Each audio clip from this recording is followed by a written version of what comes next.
Good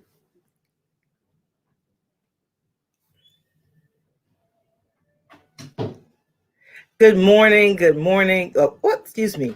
Good afternoon.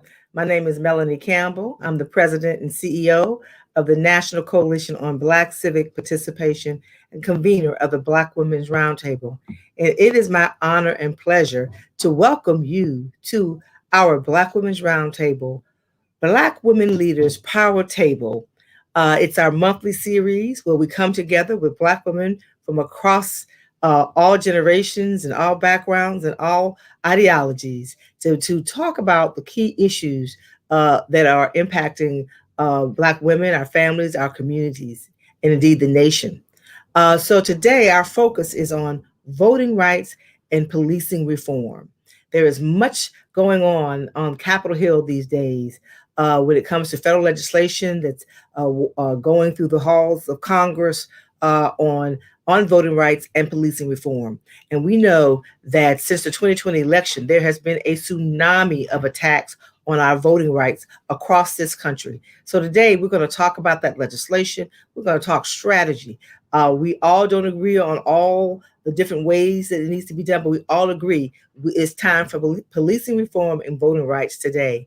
And so it is my pleasure to introduce our moderator for the hour, or the 2 hours, my sister Vanessa DeLuca, who is the editor-in-chief of The Root. Vanessa, I turn it over to you, and thank you so very much for your leadership, for your truth-telling, for your powerful, I will say this, all the backgrounds that you have held, including being former editor-in-chief of Essence Magazine, and also with the with Zora and the Medium, and just being just an awesome journalist and powerful sister who helps tell our story. So we are so delighted you are here with us today to moderate this discussion with some powerful Black women who are going to just tell the truth today. So turn it over to you, my sister. All right. Well, thank you so much, Melanie. That was wonderful. That made me feel all warm inside. Thank you. I really appreciate the invitation to join you to moderate today's Black Women's Roundtable, Black Women Leaders Power Table Talk on voting rights and policing reform. But first, we will hear from our co-host of today's Power Table Talk, Dr. Janetta B. Cole, President and Chair of the Board of the National Council of Negro Women. Dr. Cole, the floor is yours. Good afternoon. Sister Leader Melanie and I, we've called you to take a seat at a power table. To take a seat at a power table so that in a united voice, we can call for an end to voter suppression. Voter suppression that is robbing our people of a fundamental right. And we've asked you to take a seat at this power table so that we can call for an end to police violence. Police violence that is killing Black and brown women, men, and children. How must this be done? How can we end voter suppression and police violence? Here is how. Congress must act. Congress must pass both the For the People Act and the John Lewis Voting Rights Advancement Act. In addition, Congress must pass the George Floyd Justice in Policing Act. My sisters, I want you to listen to the words in part of a Sweet Honey in the Rock song. It is called Ella's Song. It is a song in tribute to the great civil rights hero, Ella Baker. It's a song that we must sing as we call on Congress to do what is right. We who believe in freedom cannot rest. We who believe in freedom cannot rest until it comes. Until the killing of Black men, Black mothers' sons, is as important as the killing of white men, white mothers' sons. I'm a woman who speaks in a voice, and I must be heard. At times I can be quite difficult. I'll bow to no man's voice. We who believe in freedom cannot rest. We who believe in freedom cannot rest until it comes. Back to you, Sister Leader Melanie Campbell. Thank you so much, Dr. Cole. And now we are joined by one of the most powerful Black women and political leaders in the nation. That is Congresswoman Karen Bass from the state of California. She will provide us with a congressional update on what's happening on Capitol Hill to get voting rights and policing reform legislation passed. Congresswoman Bass, it's a pleasure to have you join us today, and thank you for your leadership in helping to lead the charge in getting the George Floyd Justice and Policing Act passed in the U.S. House of Representatives and in March of this year. We know that the George Floyd bill is currently in the U.S. Senate, and it appears to be stalled in the U.S. Senate. So first, would you please share with us briefly what the George Floyd Justice and Policing Act will do to address the critical need for federal policing reform, and what will it do to address the unjust police killings of Black and Brown people in our nation? Also, what is making it so difficult to get the bill passed in the Senate? What can Black women listening in our audience do to help get the bill across the finish line? Well, good morning from me. Good afternoon to those of you on the West Coast. And let me just say that it is always an honor to be with my sisters, especially my sisters in the Roundtable. And I just have to salute my good friend, Melanie Campbell. Let me congratulate and thank Vanessa for your leadership on the route. And then one of my longtime mentors and dear friends, Dr. Janetta Cole, for all of your leadership over all these years. I have to say, when you asked the question of why is it stalling, I had to laugh a little bit because the George Floyd Justice and Policing Act, and it is no joke, but it is stalled along with so many bills in the U.S. Senate. And I know we'll get to that on another call, but we absolutely have to expand our majorities, 1 in the House and 2 in the Senate. And I am thrilled at the candidacy of Val Demings, who is going to lead the charge in Florida. And all of that is connected to the George Floyd Justice and Policing Act. So all of us know the problems that we have faced in this country since we arrived here with policing. And it took, unfortunately, the George Floyd being tortured to death for the entire world to see, for that to be a moment when the United States population finally said there is a problem with policing. And on every day, an average of 3 people die at the hands of police. And we know that it is our folks that disproportionately are at the end of that violence. And so the George Floyd Justice and Policing Act, briefly, in a couple of parts. The first part is accountability. We want the killing to stop. So 2 important ways. 1, we should be able to hold police officers accountable. When Derek Chauvin was killing George Floyd, he was looking at the camera with his hand in the pocket because he didn't think he had anything to fear. We should be able to sue a police officer. We should be able to prosecute a police officer. We have 18,000 police departments in the United States and 18,000 ways of going about policing. We should be able to have policing in the United States have standards and police be accredited. There should be training. There should never be another chokehold that is administered to anyone, period. No-knock warrants that killed Breonna Taylor should be banned. There should be a registry for bad cops. Tamir Rice, 12 years old, was killed by an officer who had just been fired from another department. Communities should be given grants to re-envision policing, because over the last couple of decades, we divested from communities and shredded the safety net. And then we expect the police to pick up the pieces.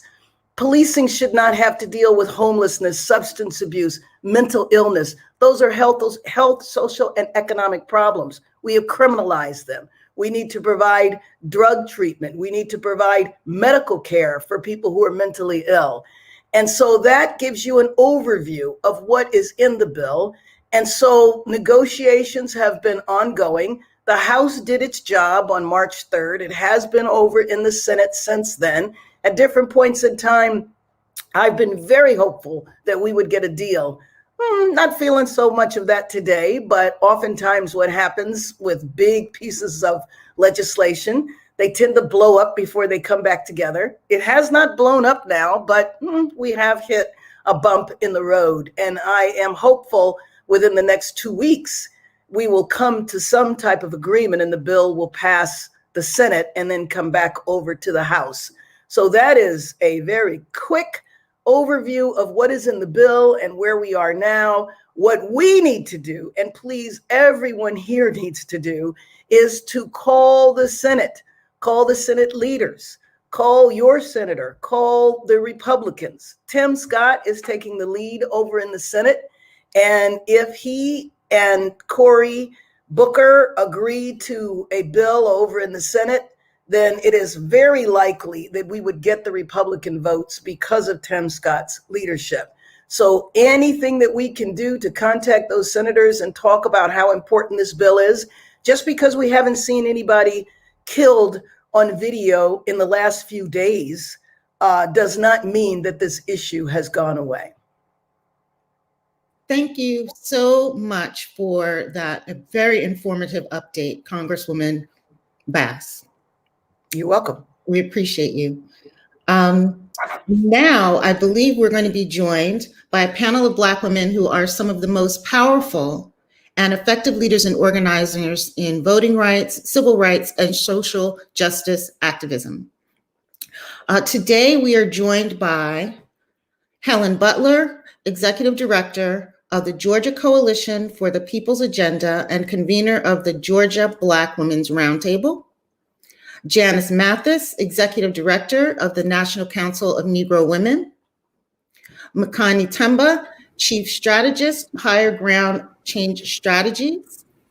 Lisa Seiler Barrett, Director of Policy, NAACP Legal Defense and Educational Fund. Welcome, ladies. It's good to be here. Thank you.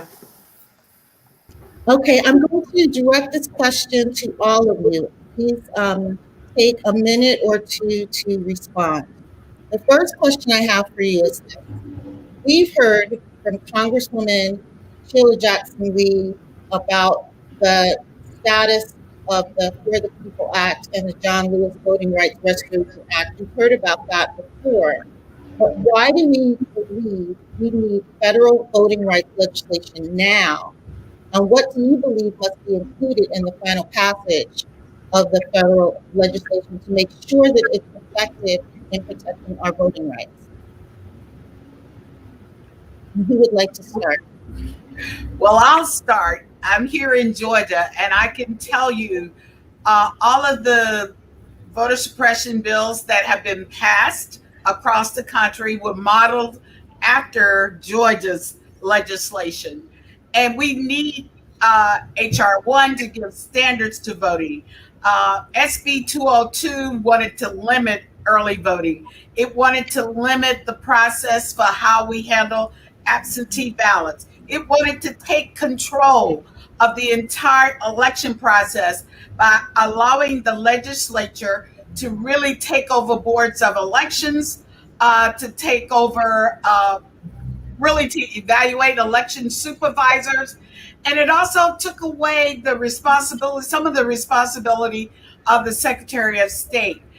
So these laws, we have to have federal standards that will be in place that will allow, like automatic voter registration, election day registration, and these other standards for election security, for campaign finance reform, all of that.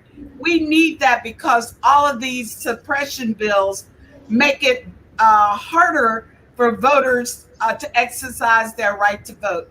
So for us, we must have S1 and HR4, which will put the pre-clearance process back into voting rights. Thank you. Anyone else like to share?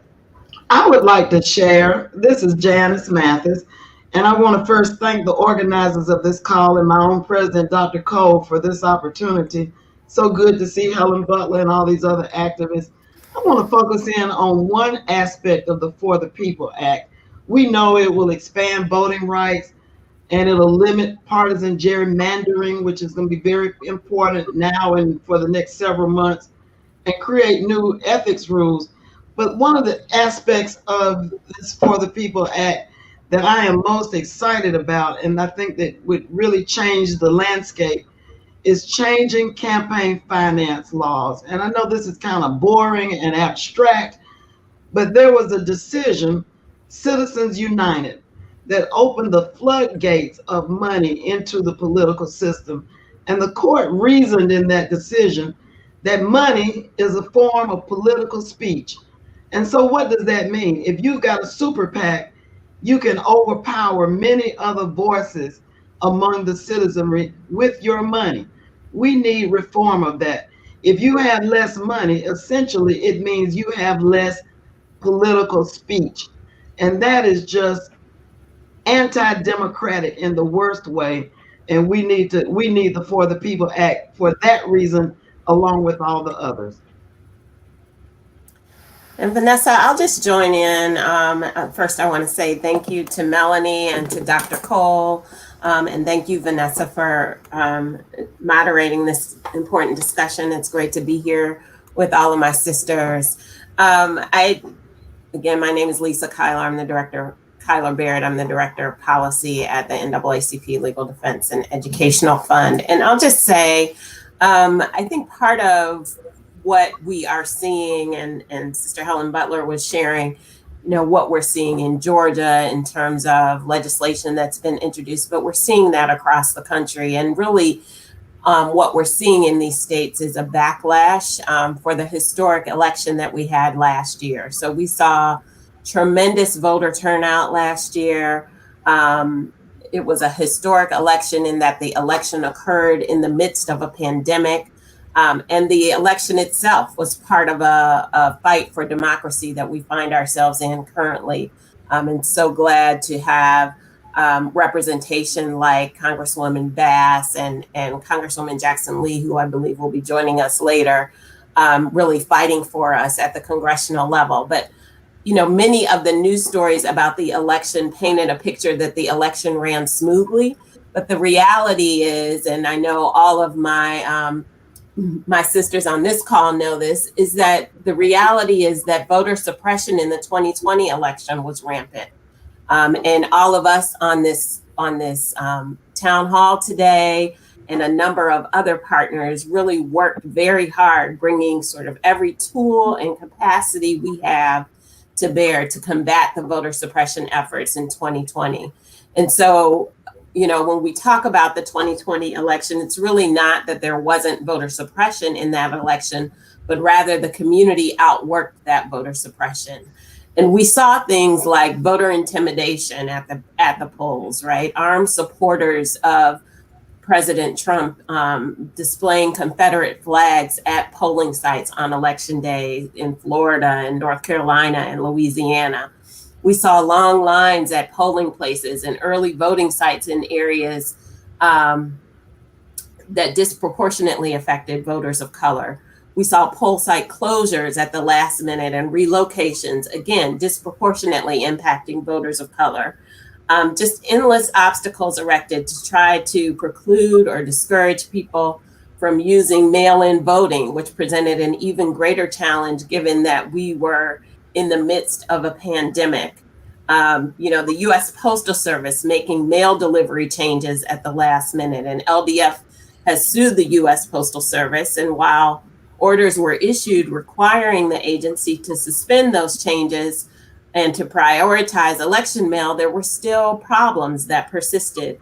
And then, we continue to see the proliferation of misinformation and disinformation campaigns on social media and through robocalls, again, often disproportionately targeted at and impacting voters of color.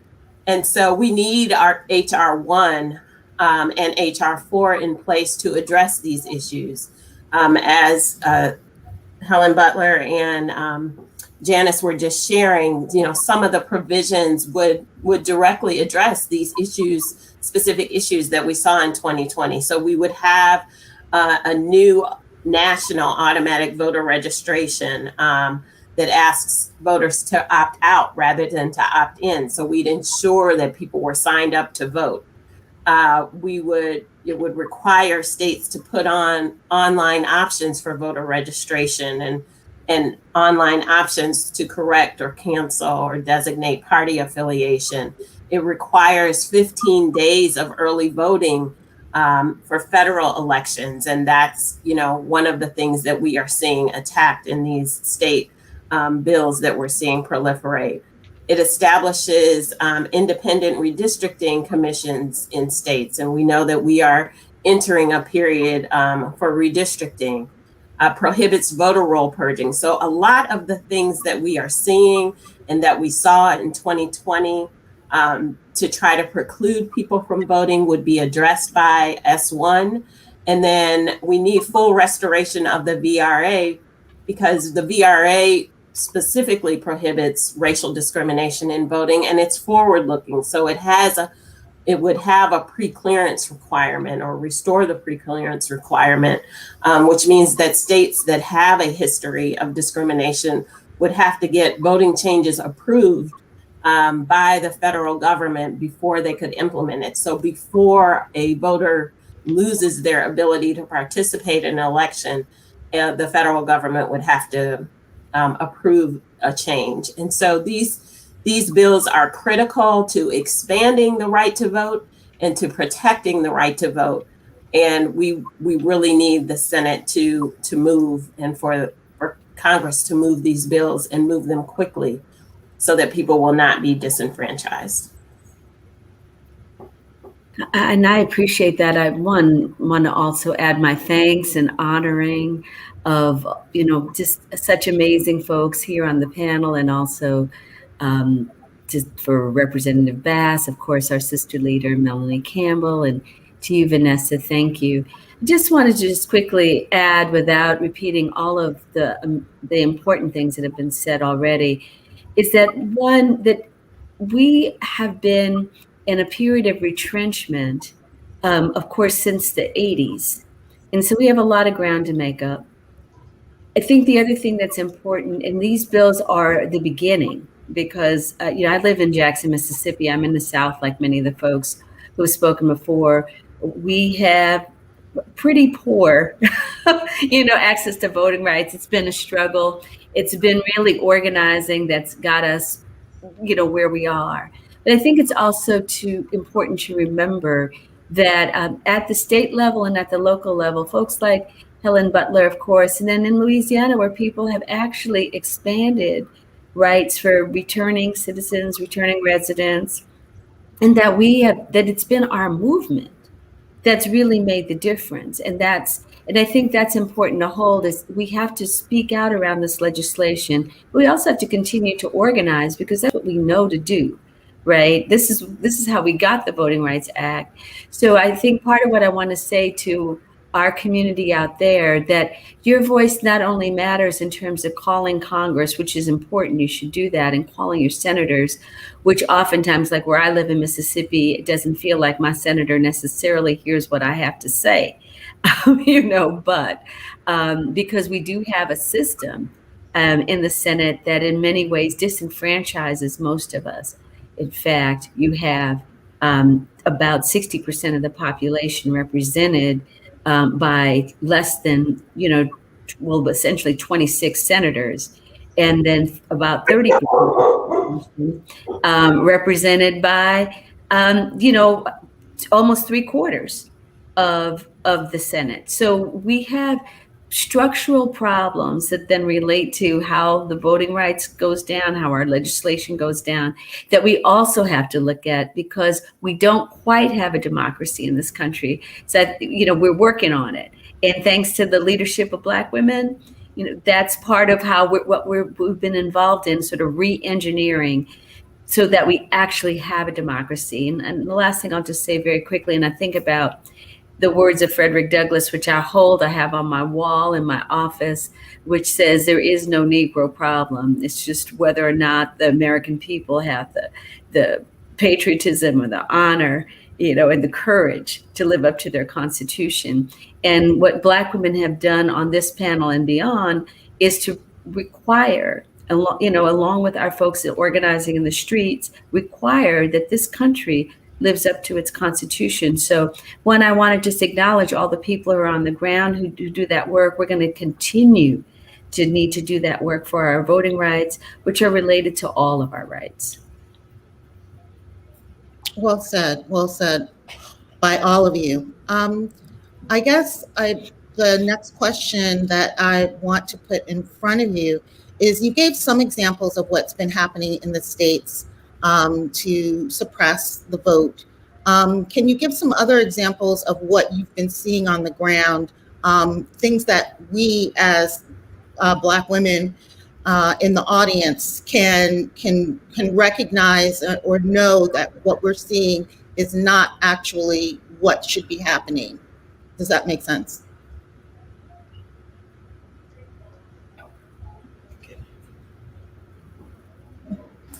So Vanessa, I'll jump in just to share. I mean, in the instance particularly of the Voting Rights Act, what we are seeing is that since the 2013 Supreme Court decision in Shelby County versus Holder, where that decision disabled Section 5 of the Voting Rights Act, and Section 5 is the section that had the preclearance requirement. So the requirement that states with a history of discrimination in voting had to submit any voting changes or proposed voting changes or laws to the federal government for review and approval to make sure that they were not discriminatory. That section was severely disabled or totally disabled by the 2013 Shelby County decision. And almost immediately we saw states begin to enact laws that were voter suppression laws. So in Texas, the state of Texas immediately revived a voter ID law that had been previously blocked by Section 5 just the year prior in 2012. And within hours of that decision, they revived that law. LDF sued the state of Texas, and the litigation produced multiple findings of the federal court that Texas's voter ID law violated the Voting Rights Act, including a finding of intentional racial discrimination against Black and Latinx Texans. But what happens with when there isn't preclearance in place is that the remedy left is litigation, and litigation can be long. It's an important tool, but it's a blunt instrument. It can be long, it can be expensive, and often by the time we get to the place of having a court remedy, folks have been disenfranchised. And so in Texas, for example, thousands of Texas voters have been disenfranchised because a number of local, state, and federal elections occurred during the case of the litigation. In Florida in 2019, that state passed a law that would allow individuals with past felony convictions to vote. But then the state turned around and implemented a law mandating that people with past felony convictions pay all of their civil and other fees before they would be allowed to register to vote. So effectively disenfranchising the voters that the individuals that the voters had indicated should be able to vote. And so LDF again is in the midst of litigation there. But again, had preclearance been in effect, that change or proposed change in Florida would have had to go through an authorization process before it could be implemented. And so, you know, again, in 2021, what we're seeing is a proliferation of bills across the country. Again, I would say in backlash for the tremendous turnout from the 2020 election. But, you know, the Brennan Center is tracking these suppressive bills. And I think as of the middle of May or maybe the end of the month, there were roughly 390 bills in 48 states that had provisions that would actually restrict the vote. And so again, this highlights why we need the federal legislation to really address this tremendous effort to suppress the vote. We are in a moment that will be part of history in terms of really determining the course that this country takes for voting rights and for democracy writ large. And I would like to say that there are a lot of other things that have happened as a result of the Shelby decision, like over 200 polling locations were closed or consolidated. Those are some of the kinds of things that are going on in Georgia. Likewise, we had the exact match where your name, when you registered to vote, it had to exactly match the Social Security database or your driver's license database. And if it didn't, you got put in a pending status, so you didn't. We've had 300,000 people purged, removed from the rolls just for not showing up to vote because they decided they didn't want to vote. But we have this rule in Georgia: if you haven't voted in so many years, you get removed from the voting rolls. So it's things like that that are in effect. And right now, the new things that are going into place is that to request an absentee ballot. We've been pushing souls to the polls using and also vote from the comfort of the pew so that people can vote from the comfort of their home or vote at church with their family members. So now to get an absentee ballot application, you have to have photo ID requirements. You have to satisfy those. They reduced the number of early voting days. They consolidated the times of early voting, where it doesn't give the local boards of election the authority to really make changes in the hours. So these are just barriers that are being put in place. We're working around them just as we did for 2020, but we must have S1 and HR 4, as has been stated, to really make it happen. And that's what we have to do. Call your senators, call your representatives, and tell them we must have S1 and HR 4. I would just like to add, if I may, my sisters have already laid out the basic case. But what occurs to me is that we understand how valuable our votes are from the pervasive efforts to restrict our votes.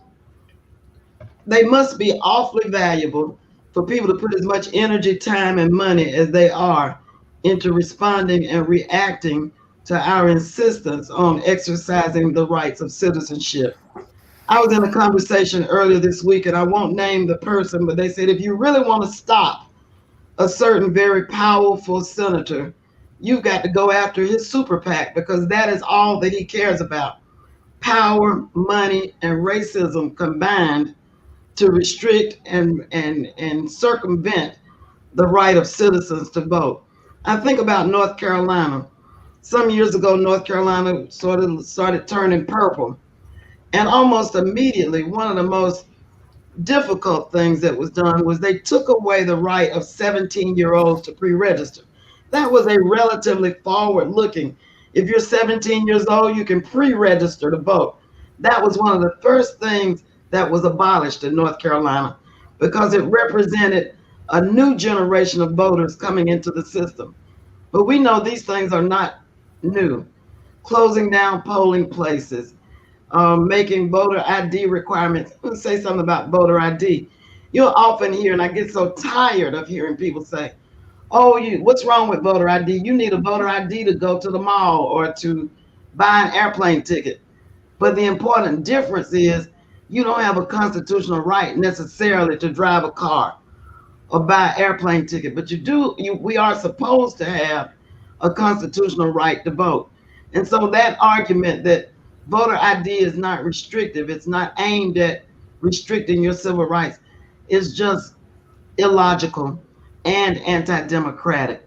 And I think it's important that we go after some of the funders of these super PACs so that we can limit the effect of money on political speech. It is too much bought and paid for at this point. Yeah, I want to just agree. I think this is a really important point we can't underscore enough. And shout out to Helen Butler and folks in Georgia who did such a good job of organizing a corporate response and make it clear that, you can't have our dollars if you participate in suppressing our vote. And I think this combination of economic boycott, of organizing, of being in the streets, as well as being in the suites, writing the letters, this is really an all hands on deck moment. And I completely agree with what's been said before, that we are in a moment of history that we just have to stand. We just really have to stand in all the ways that we can. And we just can't stress enough what kind of turning point this can be if we don't stand up and act. This is critically important for us to show up because it's so tied to everything. Much of the reason why these bills have been able to be railroaded through is because of the problems that happened with redistricting, 10 years ago to create these sort of super red state legislatures that don't actually represent the states that they're in, and created not only barriers to voting, but just barriers to representation in every state in America. Major cities, because that's where most of the people of color are underrepresented. They don't have an equivalent number of reps in the state house. There's just all kinds of issues that are going on that are related to what has been a 40-year march to take us backwards from the what has been won in terms of the Voting Rights Act. So these bills are important. Our voices are important. Our activity. There's been activists who've been organizing at the state level and at the local level, and I want to honor their work because in many ways that's what made the space for the work that we're doing now, and folks like Helen are on this call. I think also of our sister leader, Jennifer McClellan in Virginia, and the folks who are trying to push back in the legislative forum. But this really is a moment where we have to just show up and realize that if we lose this, obviously we always come back, we always struggle, but it will take so much ground away. And so we've just got to be very vigilant and active. Thank you. And I know, Lisa, you wanted to mention one of the ways that we can actually stand and stand with all of you is the Freedom Rides. So can you talk a little bit more about that? Absolutely. Thank you so much, Vanessa. And, I hate that Latasha Brown was not able to join us, but Black Voters Matter is organizing a Freedom Ride for voting rights, and many of our organizations are partnering with them in that effort.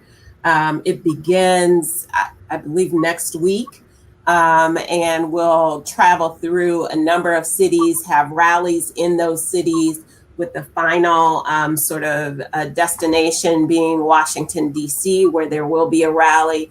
Again, all focused on the need for this federal legislation, and also highlighting in the various cities, the need for the federal legislation and what is happening in the various states with regard to voting rights. So I just encourage everyone to go to Black Voters Matter or any of our websites or social media pages to learn more about the Freedom Rides. For LDF in particular, you can always visit our website, which is naacpldf.org. You can follow our Twitter feed. We are regularly updating the Twitter feed with information both about the Freedom Ride, but also about voting rights issues. We actually have a voting rights microsite, which don't want to get it wrong. It's voting.naacpldf.org that has a host of information. But I just can't, again, stress enough the moment that we are in. And as Makani said, it's all hands on deck. So any and every way you can plug in, please do. As Congresswoman Bass said at the top of the hour, it's so critical that your representatives hear from you. And so reaching out to your congressional members, both in the House and the Senate, about the importance of passing this legislation is just really critical. So, but again, the Freedom Rides, and I don't want to mention all the cities, but I know Atlanta is one, Helen Butler, I believe Nashville, Raleigh, North Carolina, Jackson, Mississippi, and again, ending here in Washington, D.C., but I didn't cover all of the cities. So again, please be sure to go to the website. I would just like to say that some of the other cities are Columbia, South Carolina, and Richmond, Virginia, as well as Atlanta. And NCNW will be there and help host those rallies as they come through towns where we have organizations. Encourage everyone to do that. It's so important. One of the reasons we have the George Floyd Justice and Policing Act is because people, ordinary people, would not be silent in the face of that kind of injustice. And it always works. We want to restore the Voting Rights Act. Some of you can remember, Helen and Melanie, that it wasn't just the goodness of the legislature, that it was, or the President George Bush signing the extension of the Voting Rights Act in 2006. It was because thousands and thousands of people demonstrated to get it. Demonstrating works. And so I would encourage us all to be as active as we possibly can be in this period and get to know who's on the legislative redistricting committee in your state. It is so terribly important. And I would like to say that in Georgia, Janice, we have 7 offices that are headed by people that live in those communities, and they work in the surrounding communities of our offices. So we do voter registration 365 days a year. Join us in helping to get people registered to vote. Join us in help educating. We're developing a green book that will help us educate people about the new ways to get around the barriers in SB 202. We do phone banking. We do texting. We want you to be a part of that. As Janice mentioned, redistricting is already happening. Our sessions are beginning June 15th, even though we have a special election that day. We want you to join us in our redistricting efforts to draw our own maps to make sure we get the representatives that we want. We're also doing a lot of work to protect the right to vote. Dr. Lowry and so many civil rights leaders that formed the People's Agenda, and of course, Mel with the Black Women's Roundtable, which we convene here in Georgia. We are doing things to really get people engaged in the process, protecting the right to vote by being election protection monitors. We train people to be monitors, to go to polling locations, to help determine and make sure that people can exercise their right to vote right then and there. We provide rides to the polls. You can help us with that activity. We get people mobilized to really show up and vote. What turned Georgia around in January was our extraordinary turnout numbers. So you can be a part of that with us by joining us, giving your time, if not, provide resources so we can hire other people to join us in this effort. But we can do it. We're doing Juneteenth celebrations all weekend. Next Saturday, June 19th, where we'll be doing teach-ins to talk about not only SB 202, but why S1 and HR 4 are critical.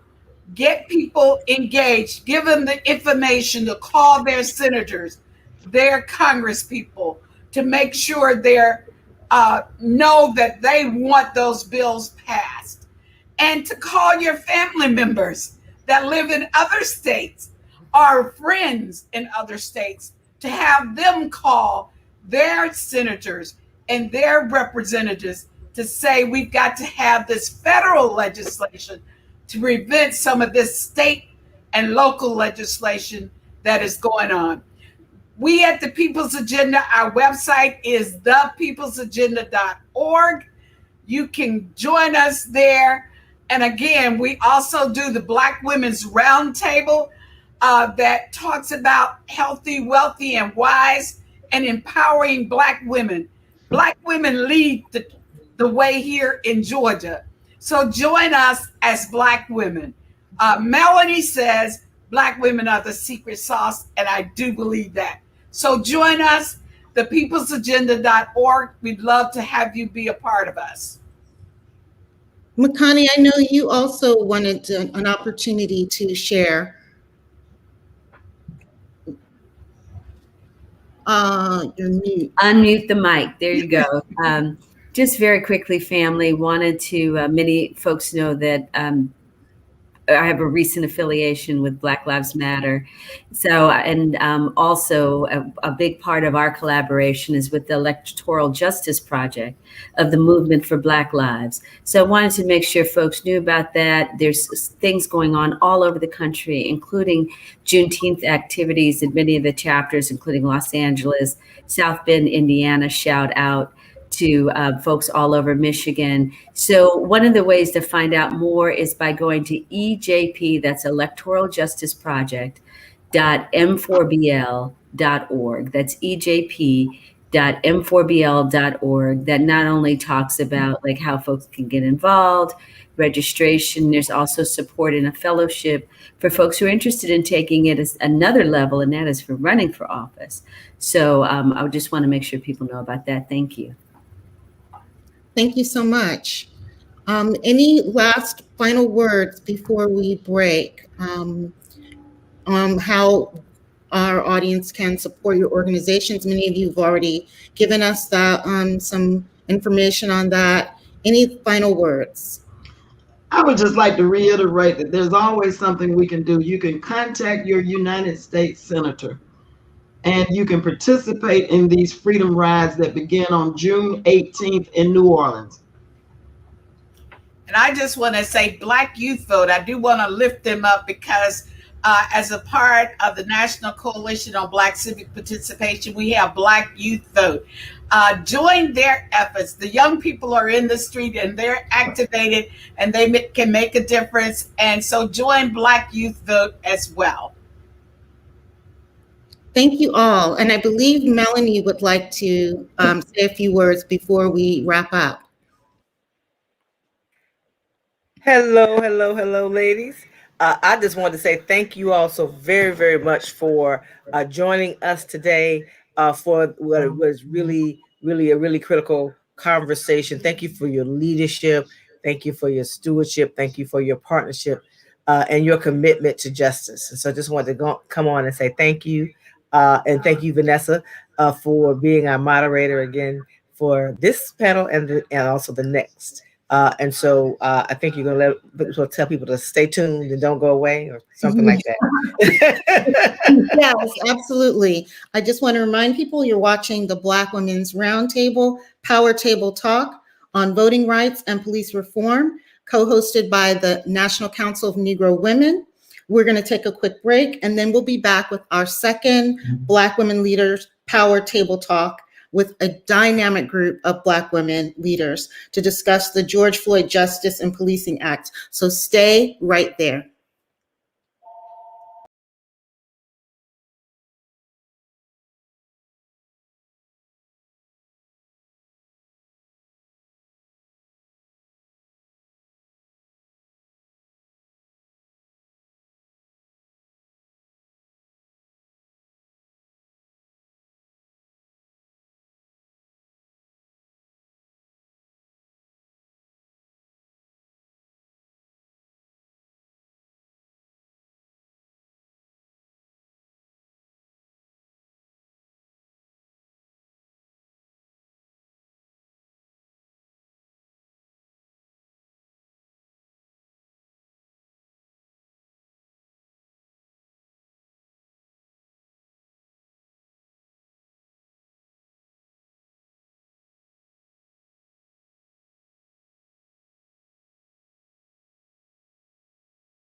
Welcome back, everyone.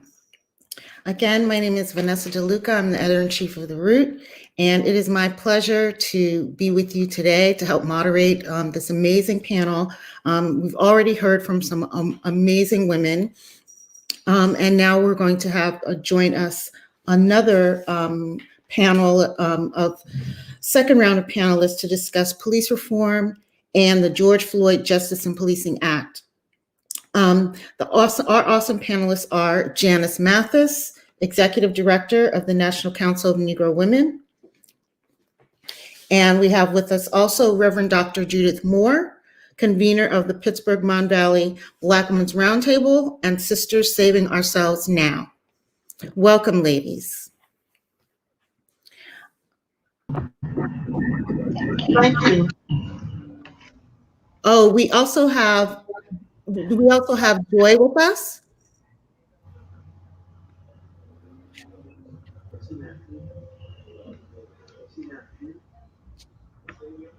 Monifa. Oh, thank you. Great. Monifa, you're with us. Monifa Bandele, Movement for Black Lives Policy Table Leadership Team. Welcome. Thank you for joining us today. So I'll get to our first question. We heard earlier from Congresswoman Bass on the status of the George Floyd Justice and Policing Act in the U.S. Senate. Of all the provisions in this bill, in your opinion, what are the one or two provisions do you believe must remain in the final bill in order for it to effectively reform policing and hold police accountable to the communities they are sworn to protect and serve? Janice, would you like to start? I don't mind starting. Thank you so much, Vanessa. Before I get started, I want to thank Karen Bass and the leaders of the House of Representatives, because these bills, George Floyd, HR 1, S1, HR 4, have all passed the House. So essentially what we're talking about is a struggle in the United States Senate. But in terms of what's in the George Floyd Justice and Policing Act, there's so much that is important. But the thing that I think gives us a lot of systemic relief is this idea of a national police misconduct database. You've heard it said that you can't, anything that gets measured gets done, or if you're not going to do it, you're not going to measure it. We are not measuring across the country the impact and the instances of police brutality and excessive use of force. A guy can commit a constitutional violation in one state, change his name slightly or not, move to a neighboring state and become a police officer all over again, and his record doesn't follow him or her. That's the George Floyd Justice and Policing Act would create a national database so that we can track these bad actors. The other thing that's in that bill that I think is important is beyond anti-bias training and sensitivity sessions and all that, we've got a problem with recruitment. You can't look at January 6th and not wonder whether or not our police forces at the federal and state levels have been infiltrated by people who are racist and anti-democratic. So there is a provision in the George Floyd Justice and Policing Act that would beef up and shore up what is required to become a police officer in the first place, either by accreditation or by additional screening mechanisms. We ought to be doing psychological profiles. You look at Derek Chauvin standing with his hands in his pockets, mugging for the camera as he killed a man, knowing he was being watched. There's not enough implicit bias in the world. That's explicit bias. And the George Floyd Justice and Policing Act would get us on the road to wiping out those people who want a badge and a gun so they can do. Chauvin was acting like somebody who was performing. Perhaps that was his initiation into the Klan or something like that.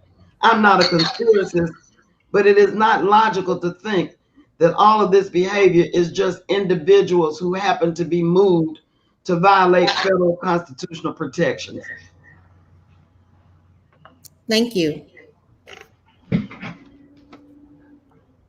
Reverend Doctor, would you like to join in and chime in on that question?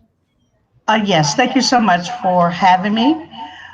First of all, I'd just like to state, no one should fear for their lives when they interact with an officer. But many Black and Brown people are experiencing just that. So in terms of what should remain in that policy, that act, is ban no-knock warrant in federal drug cases. Secondly, we believe that it should be made easier to prosecute police officers who are accused of misconduct. And I can state several examples in the state of Pennsylvania. And we also need to make sure that when we talk about having an open seat here in our state for senator, we just want to make sure that we are choosing someone who has our agenda on their agenda. So those are the two things that we see.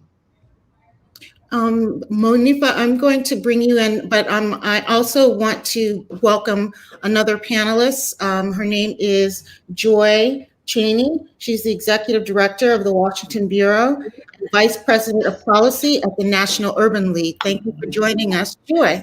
Hello, I thought we were starting a little later, but I'm glad to be here. No worries, no worries. We're just talking about the provisions in the George Floyd, Policing Act that we feel must be maintained in as it goes forward in the Senate. Monifa, what are your thoughts there? Yes, thank you so much. First, I want to do the same and just really acknowledge and uplift leaders like Representative Karen Bass.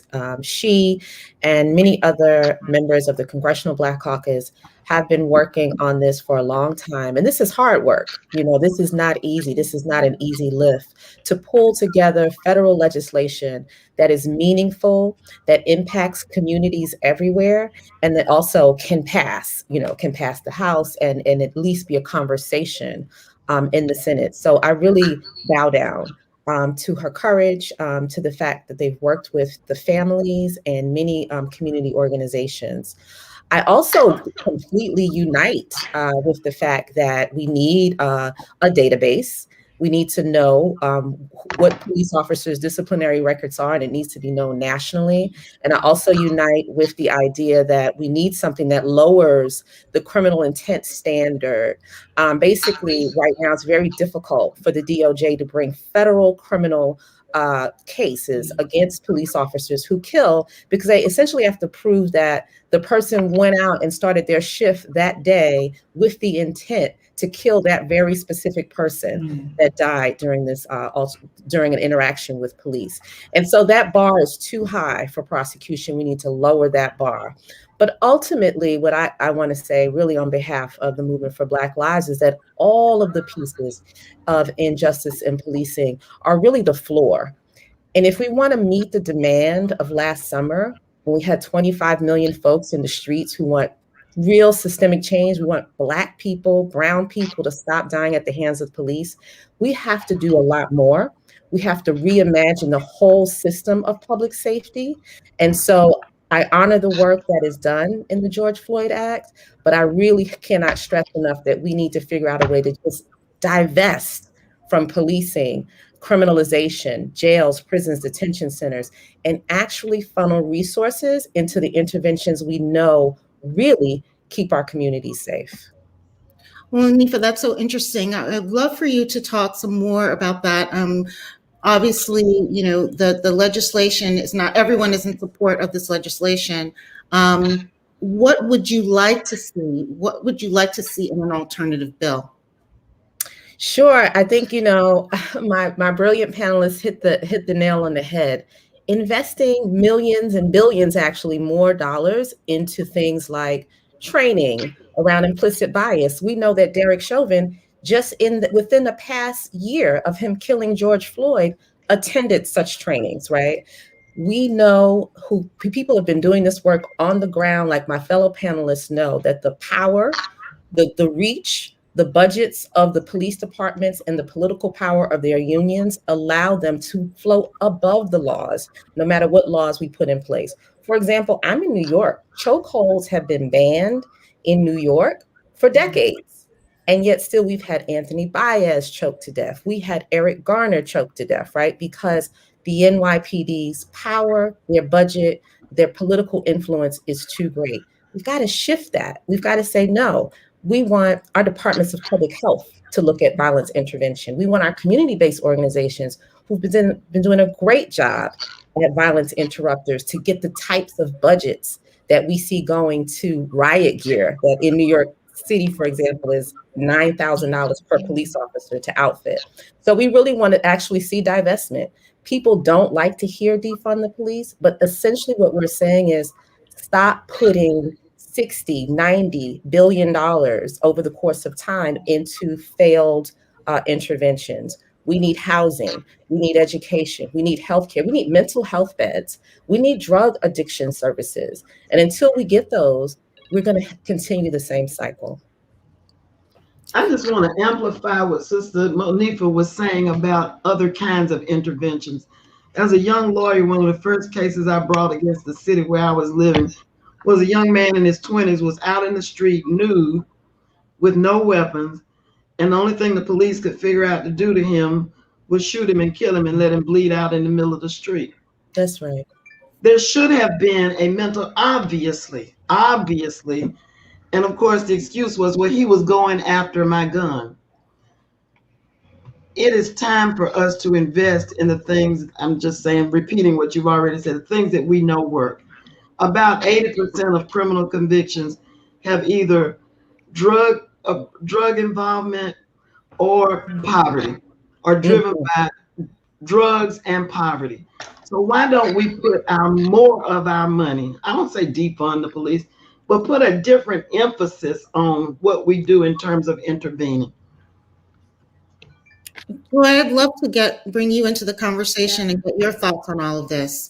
Absolutely. First of all, it is an honor to be with all of you. I'm so glad to be able to join you today and to talk about, this bill and this important movement we're having here. I mean, just the fact that we've been talking about policing in this country for a long time, whether it was policed by, folks who are actual law enforcement officers or those who are improperly, illegally, unconstitutionally deputized. To be man on the street police officers violating people's rights. We've been talking about this for a long time. And we have gotten to a groundswell where we are in striking distance of some kind of generational change. And it won't be perfect. We won't get everything that we want. We won't get everything that we need. And frankly, if you look at our 21 pillars National Urban League put out, we are acknowledging the George Floyd Justice and Policing Act is the next moment that we're in, but it's not the end. There's a lot more work to be done, but there are absolutely things that we must have. And after the last year that we've had, the racial reckoning we've had, we know that we need to ban, and put some significant limitations, if not ban, on no-knock warrants, on the use of, yes, absolutely, we have banned the use of chokeholds in some places. So I'll talk about that in a second. But places where they're not banned, we need to make sure that they are. But we also need to create some accountability that is felt at the individual officer level, so that officer themselves and any officers that are monitoring those officers and walking alongside them are thinking, you know what, I cannot violate people's constitutional rights with impunity and know that there's no consequence for me and my family.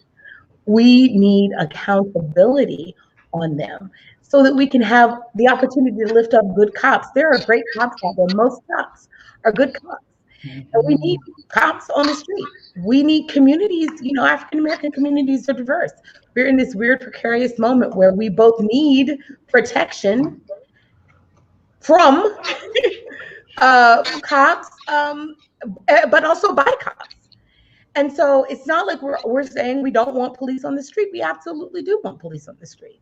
We absolutely do want police doing good, solid community policing in our schools, in our communities. But we can't have that when we have police officers who are violating their rights and who are the threat themselves. We must find ways to remove them from the force permanently so that we can have better cops on the street. It's not just about training, it's about making sure we get the right kind of people in these roles. And so we need a law that will incentivize police departments to do that kind of work themselves. And if that means that you can't get federal funding until you do that kind of work, then that's what it means. We also have to make sure that people aren't getting military grade weapons to protect the civilian population. That's unacceptable. That leads to abuse. So we are looking for, a really strong bill, one that, and we can't just accept that the bill is going to be weaker than it left the House. I think in some places it may be weaker, in some places it may be stronger. We're all looking at the bill that's out there now, and we'll see where we go. But I think that we can't ignore that this is the moment for generational, monumental change in policing, and there is a window here.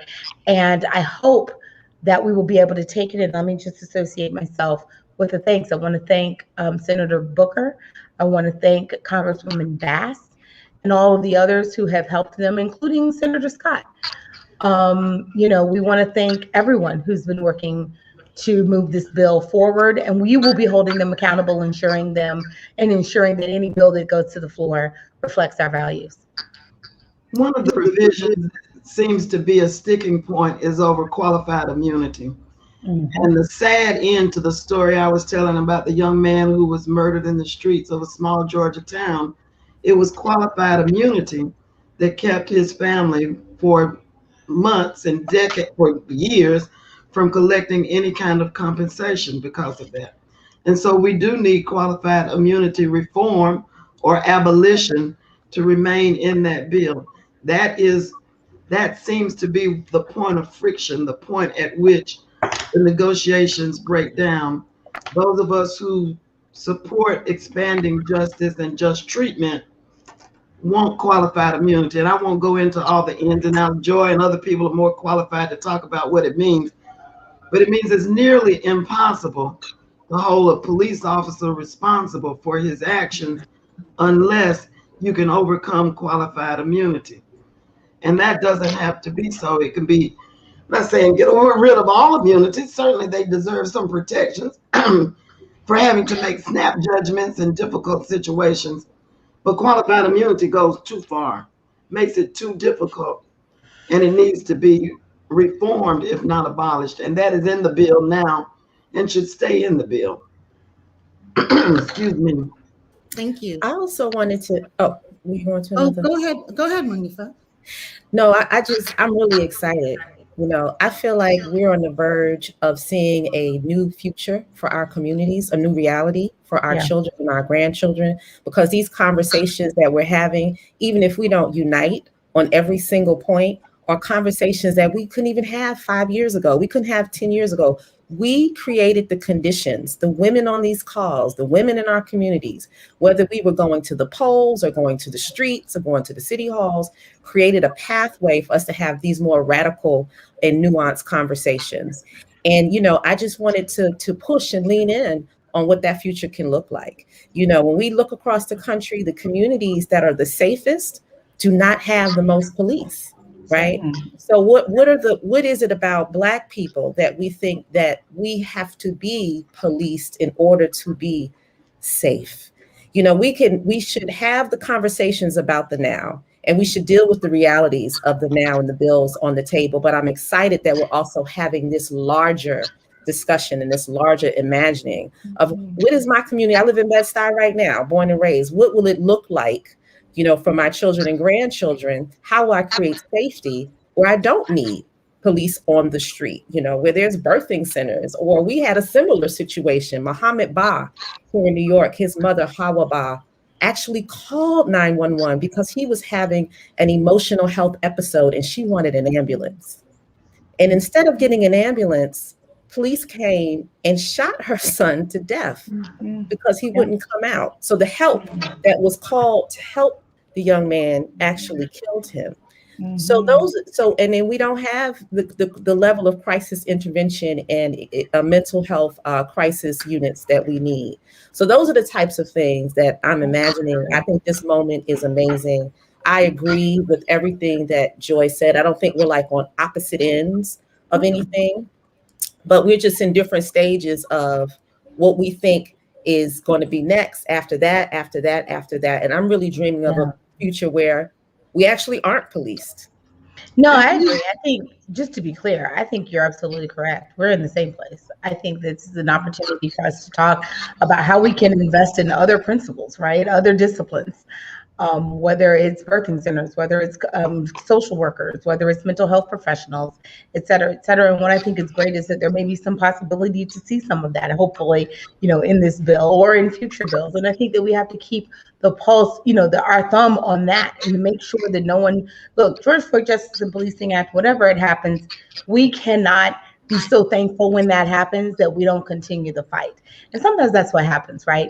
We understand we have to make a deal, and then we're like satisfied. We cannot be satisfied. This is a generational, multi-generational issue from us that dates back pre-slavery. So it's going to take that, hopefully not as long, but it's going to take that kind of investment and that kind of thought process to dislodge America from this obsession with guns and with police and with law enforcement in a traditional way. So yeah, I mean, we absolutely, it can't all happen on one day, but it does have to happen. And we have to make sure that, when you pick up the phone, there's no reason why you can't get mental health professional help. There's no reason you can't get family intervention if it's a domestic violence case that is not one that requires a criminal response. There's no reason why those things can't happen. They can, so I'm excited about all the possibilities. And I'm most excited that we don't take our foot off the gas. We're so focused on justice and policing. I do not know who is calling me. We're so trying to reach you, though. Yeah, my goodness. We're so focused on this that we don't want to be satisfied by something that is not good enough for us, and that doesn't really solve the problem. So I'm with you. Certainly, National Urban League is, and that's why we put out our 21 pillars to make clear that this is a long-term process, and we're also going to have to look at what's happening in schools as well. Yeah, I just want to make one point coming from the state of Pennsylvania. When someone talked about accountability, we really have a real serious issue when it comes to our Black young men, because police are shooting them first and then asking the questions or whatever later. And so we just want to make sure that, funding is available to investigate these particular incidents. And I'm telling you, and most of the time, they are running away from police, not toward. Mm-hmm. It was so difficult in communities where I practiced law at one time that I started telling families, don't call the police. Stop calling the police. If you don't want your child arrested or killed or mishandled, call a social worker, call a Boy Scout leader, call a preacher, call anybody. And that should not be. That is a cynical, asinine way of dealing with it. But that's the advice I would give my clients. Stop calling them. Because they come with a badge and a gun. They don't come with a Bible and rules about psychology and all that. They're not equipped to handle what we're faced with a lot of the time. It's time for different strategies, and we know what works. Do you know that a young man who finishes the 9th grade has about a 40% chance of going to prison? If he finishes high school, it drops to about a 20% chance. If he does one semester of college, it virtually goes away the chances that he will ever be incarcerated. It would be in our best interest and more economical to pay kids to stay in school. Mm-hmm. And to provide housing. One of our most expensive units in New York is they have a whole unit to surveil and police homeless people. And so when you look at the technology, the equipment, the amount of officers, you have to stop and think, it's like, well, why don't we build housing? Why not more shelters instead of having people who are raiding folks who are sleeping in the park and pushing people off the subways? And this is very expensive. I mean, they have drones and hidden cameras. And so it starts to talk about where the values are, right? Are we actually trying to make everyone safe, or just put poverty out of sight for some New Yorkers so they don't have to see it? Because you're actually spending more money for this policing intervention that doesn't lead to people getting safe housing. So, we said the same thing about mental health, and it goes on and on and on. I know someone touched on schools. what is really needed in our schools? Do we need 2 and 3 police officers at the door, or do we need 2 and 3 psychologists to work with the guidance counselors and the social workers to provide wraparound support for students to get through to all those levels that we know finishing the 9th grade, at least one semester of college, that will help make them safer? President Obama was on earlier this week with Anderson Cooper, and it really broke my heart to hear a young man in his 20s talk about wearing a bulletproof vest to school in Chicago so he could get to school. That should not be either. So while we want to provide different kinds of interventions, we also have an obligation to make the children who are growing up now feel safe enough to walk to school. Yes, I agree. I'd love to, on that point, I'd love to hear from each one of you what you would recommend that those of us listening can get, how we can get involved in this fight for policing reform on a federal level as well as in our local communities. Well, I'll start with that. Look, my view is that we need to be going and telling people to support a meaningful George Floyd Justice and Policing Act. And that's really important, right? Not just a bill with the name on it. That's not what we're looking for. We're looking for one that is meaningful. And I know we can argue about what that means, but I think we need to be encouraging our House members and our senators to say that policing is still a priority for us. We have, through all of our work, have created this moment, but we have to continue to create the urgency and not wait for someone, another death or another tragedy to happen. We have to continue to create the emergency and let our members of Congress, even if they are supporting the bill, even if they've said they're already out there, you want them to get as many calls as they're getting from the other side, saying, we support this, we support you. If you push for a strong bill, we'll have your back. So you have to make sure your members of Congress know that this is important to you. And then the other thing is you have to make sure the George Floyd Justice and Policing Act is a federal bill. You have to make sure at the state and local level, your values are also being reflected by what's happening there. I mean, predominant, issues that happen in policing are state and local policing issues, have to be handled at the local ground, where it's also so appropriate, right? And you understand sort of what the nuances are. Different city sizes have different requirements and needs and whatnot. So being able to deal with this at the local level as well is really important. Making sure you're talking to your council member, your mayor, and you're saying, policing reform is essential for me. We are watching. We want to know how many times you've, had a fatal interaction with an officer. We want to know what the statistics are. We want to know what their racial and their gender demographics are.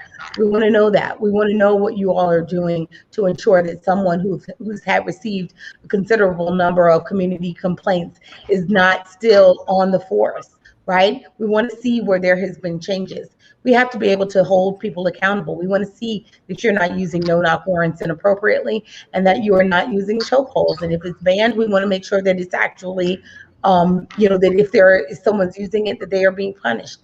We want to know what standards you all are using for officer training as well as police department wide efforts. We want to know what those things are in our community. We want to know that there's some kind of community review board. So you have to do that at the federal and the local level. And unfortunately, this is not something we're going to be able to stop dealing with at the end of one particular bill. This is going to have to be an essential issue that is an electoral issue, that is a policy issue that we are dealing with for the next couple of years. You have to keep your foot on the pedal on this one. I agree with Joy completely, and thank you for those very good comments. I would just add that redistricting, especially across the South of these legislatures, is going to be fraught. And we need to insert ourselves into that process right now, because what those state legislatures look like will determine what the judiciary committees in the legislature look like and who will be in those groups that will eventually implement the maps that are drawn now. And getting to know your public safety commissioners in your local cities and who's on the public safety committee of your city council and county commission and what's in that budget, because what gets funded That's what the real priority is. So the to-do list is very long, but what I know about Black women, we can do anything that's put before us. Dr. Height would say, we don't always do what we want to do, but we always do what we have to do. And this is a have to do moment. Absolutely. I must say for Pennsylvania that, you know, I see and hear on a daily basis about young Black men being shot down and killed. Some of it, yes, Black on Black crime, but a lot of it, especially young Black men, have been from police shootings and killing, and no accountability. And so I'm looking for us to really, with this bill, have a federal register. And someone talked about that a police who has a record or has some under investigation can go from one state to another state. Well, I am in Allegheny County, and you can go from the same county to another county and be hired. We just recently had a police officer who's under investigation in one district in Allegheny County, then got rehired in the pen in another area of the Allegheny County. And when we heard about the report said that this young Black brother allegedly shot at the caller, guess who made the call. And then when the police arrived on the scene, this officer shot this young man running away 7 times. And so there's investigation, and here he is working at another location. We're in the midst now of a crucial place in Pennsylvania, but specifically where I'm from, which is Allegheny County. And we have this opportunity to make sure that we have this open seat as senator, and we need to make sure that we're hiring, not electing, officers who are going to be sure that this type of bill really is passed in the Senate. So we have an opportunity to be able to do that. And we're just saying that we're just tired. Tired of being tired or seeing our young people. And as a retired itinerant elder, pastor, I've just seen too much of that. And just recently had to participate in the killing of a young Black person, somebody that I baptized. And so it becomes real personal to me when I see those kinds of injustices and the lack of accountability on behalf of police officers and those who are in office and leadership position. Manifa, I'd like to add your thoughts here. Yeah, absolutely. You know, on the federal level, please, for that long-term conversation that we were talking about, check out the BREATHE Act. The Movement for Black Lives, which is 150 Black-led organizations from around the country, drafted a federal bill back in July. Check it out. Look at what it looks like when we really dream big about what our future communities can look like. And then I agree 100% with what Joy said about the local politics. The local policies are where the rubber meets the road. Get involved. We have 15 campaigns right now on the ground that are BREATHE related on local community level, where we're trying to invest into those systems that care. And so just quickly, three examples of like how this really works. You know, in Newark, New Jersey, they've moved money from police department into community-based violence interruptive programs that are led by our folks. And it's been hugely successful. And that really speaks to what Sister Janice was talking about. We got to center safety, right? If we want to shift these ideas, we got to make sure kids can get to school. And we have community groups that are doing that. In Austin, Texas, they've put in drug treatments and pulled stuff out from the police. And in Denver, Colorado, set up an entire mental health crisis intervention unit. This is all since last summer of defund. And they've had huge amounts of success of having social workers and basically mental health paramedics responding to mental health crisis. And with thousands of calls so far, they haven't had to call the police for backup once. So we need to invest in these local models, like get involved in those, because then that'll be what we can use to argue what the next steps are for the federal level. Wonderful. I would love for each of you, as we're winding down, I would love for each of you to just share some final thoughts about about how you feel about federal policing, the Policing Act. Um, what do you think the chances are that it will move forward? What are some other things that we can each do personally to support you in your efforts? And let's start with Monifa. You know, our voting rights are under attack, and I firmly believe it's because we're making gains in issues just like this and many other related issues, right? I mean, we are winning and winning big when it comes to what's happening on local, state, federal level with our voting power.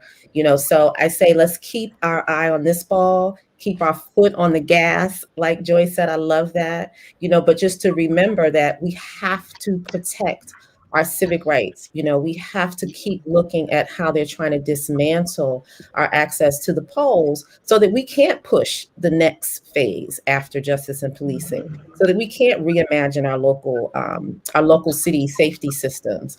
And so we're at this critical time where there's a backlash and it's coming from all directions. You know, it's pitting us against each other on this issue, but then at the same time, trying to make sure that we don't build power to continue to move the ball down the court. So I'm just going to underscore our voting rights and encourage people to stay involved there. Thank you. Joy, your thoughts? Yes. Oh, good. I'm off mute. So we associate with everything that we just said here. I mean, we want to encourage people to continue encouraging their members of Congress to make policing a priority. This is just as urgent as it was last year. You know, we don't have the right to be tired. We have to keep pushing. We have to encourage our allies to keep pushing, those on the ground who are our neighbors and our friends and perhaps our family members, but also those who are in corporate America where we spend our dollars. We have to encourage everyone to continue pushing on policing reform. And if we get a George Floyd Justice and Policing Act, and if it's satisfactory to us in some level, fine, great, it should be.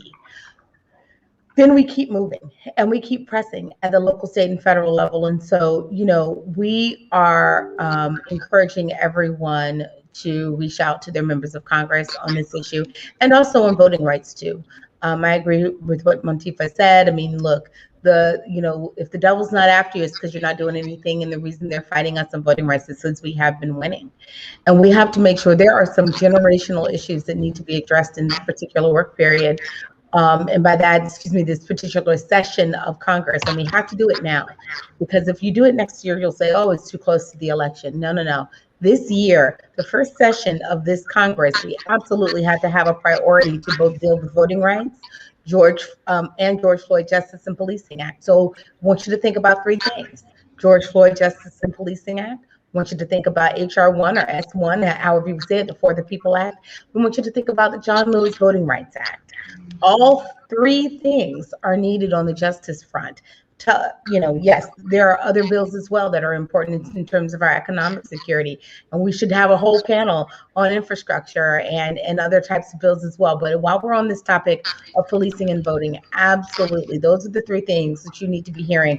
And anyone who is going to get your vote has to be thinking about that. That's what you count. That's what you're counting on. And that's what you're looking for. Thank you. Janice, what would you like to add? I think the panelists have done a good job of summing up what we need to be thinking about. I would just pick up on one point that Joy made, which is a lot of our stress is coming from economic pressure. And there is a proposal from the White House on child care, on infrastructure for schools. Those kinds of things are the things that we need to be thinking about funding as well, because that's where many of the solutions lie. We need to spend a couple of $1 trillion on falling down schools and making sure there's affordable child care for every family, raising the minimum wage. We would be astonished. We took the child tax credit and cut child poverty in half. Suppose we did away with the other half of child poverty. We would see a difference in the way our society operates. You know, they say the arc of justice is long, arc of the universe is long, but it bends toward, it doesn't bend by itself toward justice. It bends because committed sisters like these who organize this event today do the bending. So I would encourage you to stay in the fight. It's good to know your elected officials. It's even better if they know you. Thank you. Reverend Dr. Reverend Dr. Judith, please, your final thoughts.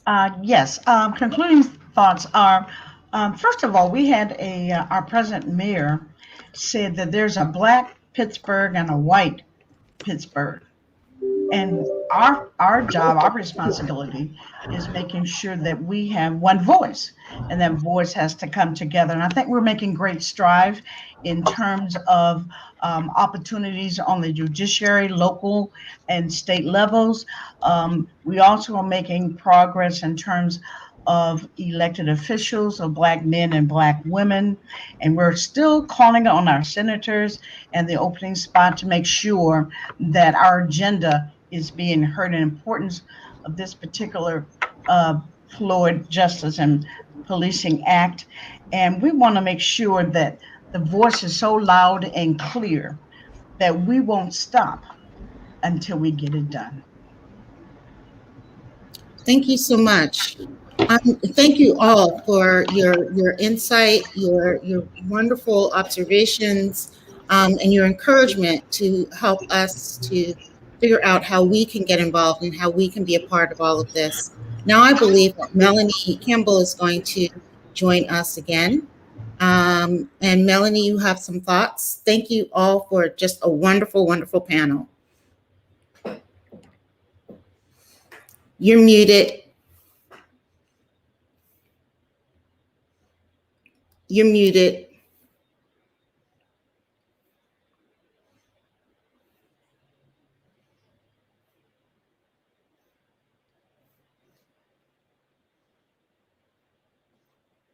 We can't hear you.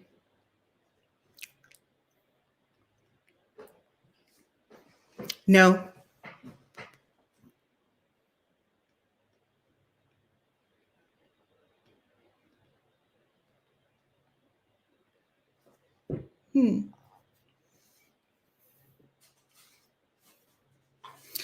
Okay, Melanie, would you like us to go ahead and introduce the Congresswoman?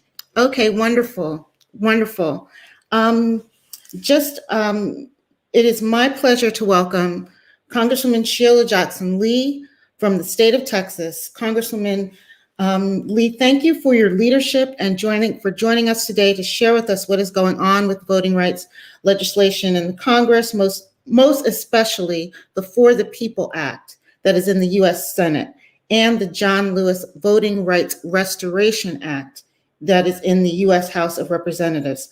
Congresswoman, please give us a brief update on why these two voting rights bills, like we were just talking about voting rights a minute ago, why these voting rights bills are so important to protecting our rights, and why is it taking us so long to get these bills passed in Congress, and what Black women listening today can do to help you and your colleagues get these bills passed into law.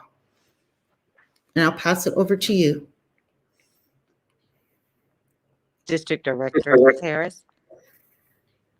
Can you hear me? I can hear you. I can't see you. If you can give us just a moment, because the Congresswoman is also trying to balance two events at one time. So give her just a few minutes. She had to step away for a moment, but if you give her just a few minutes. That's perfectly fine. Melanie, is your volume back?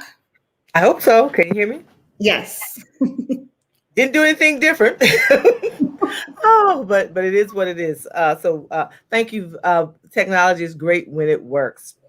But I want to again thank the panel, both panelists, that really discussed these two critical issues. And what was, I think, important about today's conversation is that all these things are interconnected. When we're talking about racial justice and opportunity and dealing with structural racism, there are so many components to that. And so when we're talking about the fundamental right to vote and protect and have that vote counted, it impacts everything else. If we don't have ability to protect our voting rights, we know the history of our voting rights in this country and how for African Americans, most especially, we have had to depend on federal intervention, which is why there's a Voting Rights Act of 1965. But ever since the Shelby versus Holder case in 2013, that made it more difficult and that really weakened the ability for the Justice Department to really impact that, we've been struggling. Right, we've been fighting. We organize. We do what we have to do. The rules change. We are a nimble people. We adjust, but we shouldn't have to adjust.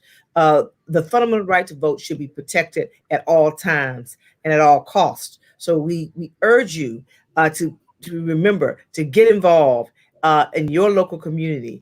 And one of the champions that we love so very dearly, who really brings it home on Capitol Hill, has been on the battlefield for a long time, fighting for racial justice, is our Congresswoman from Texas, Congresswoman Sheila Jackson Lee, who's fighting for justice, for voting rights, for the George Floyd Justice and Policing Act, for economic justice, for environmental justice, for reparations, and so much more.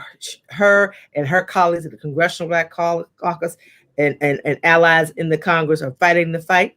And so we are so honored to have her join us to help bring closing remarks. And I believe I'm right that Congresswoman Lee is back on with us. Can we bring her on with me for a minute? Yes, thank you, Congresswoman. We know you're juggling balls in the air, and we know how hard it was. And I thank you so very much for being able to take some time to split your time with us. But we've been talking about the voting rights. We've been talking about George Floyd. We had Congresswoman Bass on earlier to really talk about where things are. But we know we just ask you just bring your words of wisdom to us in any way that you deem that will help us stay engaged and active in this movement for justice. But thank you so much, and we love you dearly. Thank you so very much, Melanie. And you can see I'm standing up against a wall as we were just finishing an inquiry dealing with the lack of flood funding from our state government. And everyone knows that our state government is notorious for undermining vulnerable communities here in the state of Texas. We are now facing a governor that is getting ready to build a wall with state dollars, that is the border wall, and arrest immigrants, a federal responsibility, anything to grandstand and show the ugly side of Texas. So we are dealing with trying to help vulnerable communities with housing, flood funding, and of course we have state laws that we have to fight. So I'm delighted to stop for a moment to be able to indicate that we are in the fight and that this organization, with all of its leadership, is crucial now more than ever. And to thank you and Dr. Cole and all of the leadership and those who are gathered here to really give you that surge of action as we begin the summer. That's always a time when people wind down, unwind, if you will. Having come out of almost 2 years of isolation because of the devastation of the pandemic of COVID-19, we must realize that the justice fight has to continue. And the justice fight is insisting and fighting and advocating all over America that the voting rights regime legislation has to pass, that the obstacles of opposition to the totality of H.R. 1, the work that still has to be done on the John Robert Lewis enhancement bill. And if I might offer publicly deep sympathy to my sister, Terry Sewell, who's lost her mother. Terry Sewell is an instrumental part of the John Lewis bill and just recently lost her mom. We ask you to keep her in your prayers. But as we do that, we need a fight from the organization. We need Black women at the forefront because Black women are the ones who suffered the most during the pandemic. Black women are the ones who need the power of the vote so that we can pass the American Jobs Plan, so that we can have more child care, that we can have higher wages, we can have better jobs, we can build an infrastructure of care workers that President Biden's vision is. So in this instance, where we are is that HR 1 is in the Senate, and the majority leader is attempting to place it on the floor. The minority leader continues to be an obstacle against justice, against what is right, against racism. He's an obstacle against stopping racism. He's an obstacle against implementing the insurrection commission, and he's an obstacle to the success of the Biden-Harris administration. But we're not going to allow that. We must pass HR 1 or portions thereof before the 2022 election. That season begins in the fall of 2022.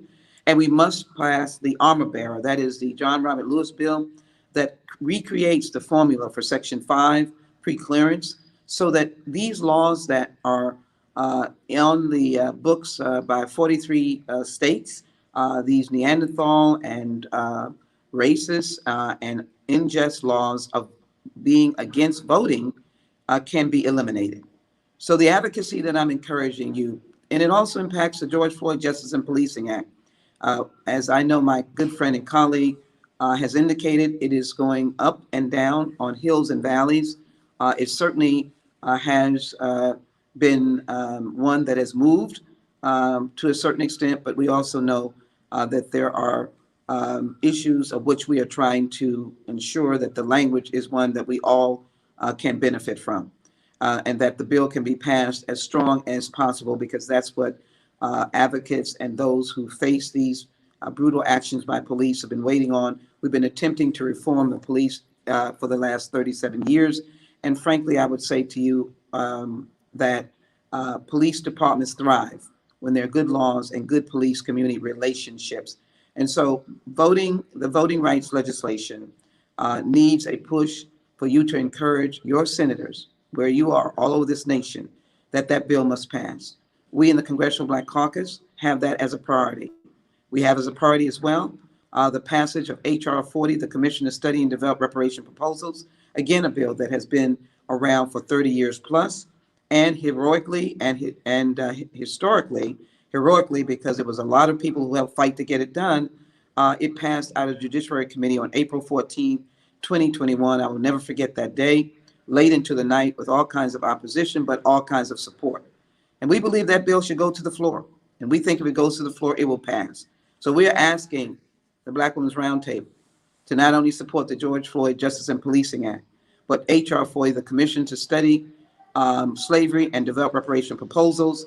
For those of us who have gone or went to commemorate the 100th commemoration of the Tulsa Massacre, our hearts were touched, our minds were open. It was an emotional experience. There was no question that reparations should be for those survivors and descendants, as well as the passage of HR 40. And so voting has a lot to do with it, because the very fact that we had the American Rescue Plan, and we now have proposed the American Jobs Plan and the American Family Plan, all become your votes. And what the Republicans intend to do is to quash the vote in 2022. The very votes that have made such a great impact on this nation. This is our day. Dr. Martin Luther King said, "Why we can't wait." And that's why they marched across the Edmund Pettus Bridge, were brutalized, so that Lyndon Baines Johnson would know that he could not stall on signing the Voting Rights Act, or the Congress, let me correct that, could not stall, and therefore LBJ would be ready to sign, and he did. We have a president that's ready to sign all voting rights legislation, the George Floyd bill, and to work with us on any other legislation.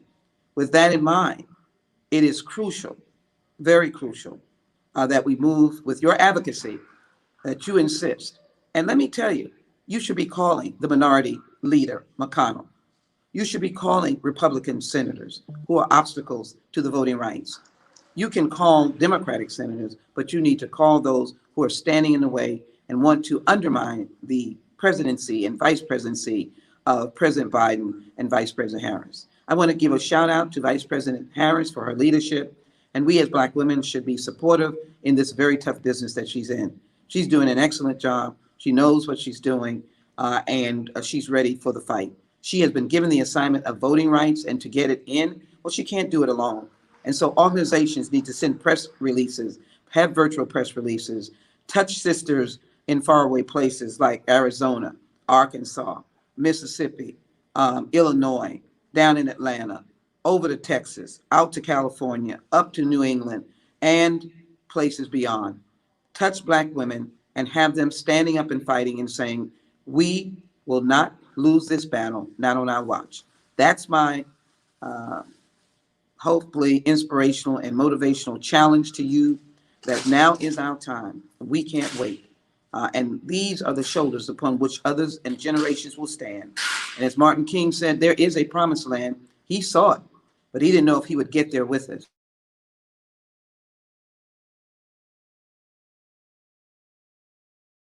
Thank you. Glad to see you fully standing tall. And we know that COVID-19 is still on the rise. Get your vaccination, get in the fight, and let us be victorious on the Voting Rights Act, George Floyd, HR 40. Thank you all so very much. Thank you. Thank you again, Congresswoman, and thank you again for your leadership and for that call to action. And we're going to just keep rolling our sleeves up and keep fighting the fight right there with you all. And so thank you so very much. We are honored again to have you. George Floyd, voting rights. Call me anytime. Thank you. Yes, ma'am. Thank you. And so thank you all so very much. I think I'm going to be joined by Jocelyn Tate, our senior policy advisor, to help give us a couple of there she is. Thank you, Jocelyn. Jocelyn, you have some information you want to share with folks before we close out.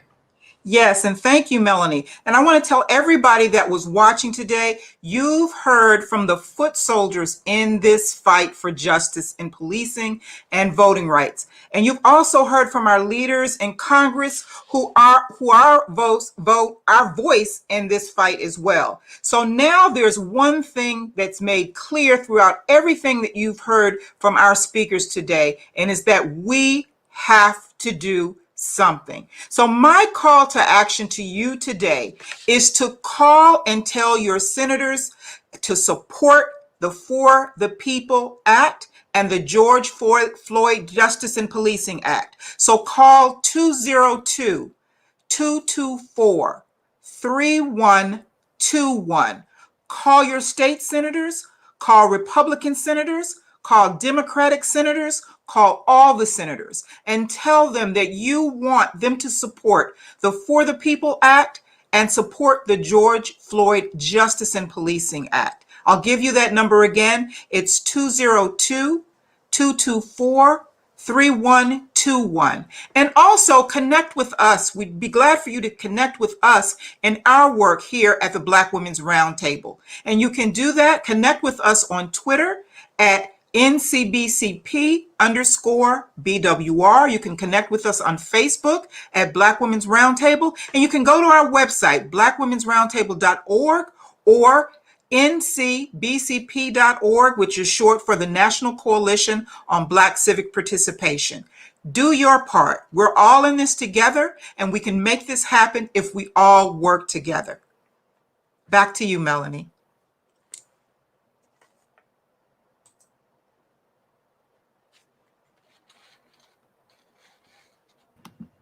Thank you, Jocelyn, for that information.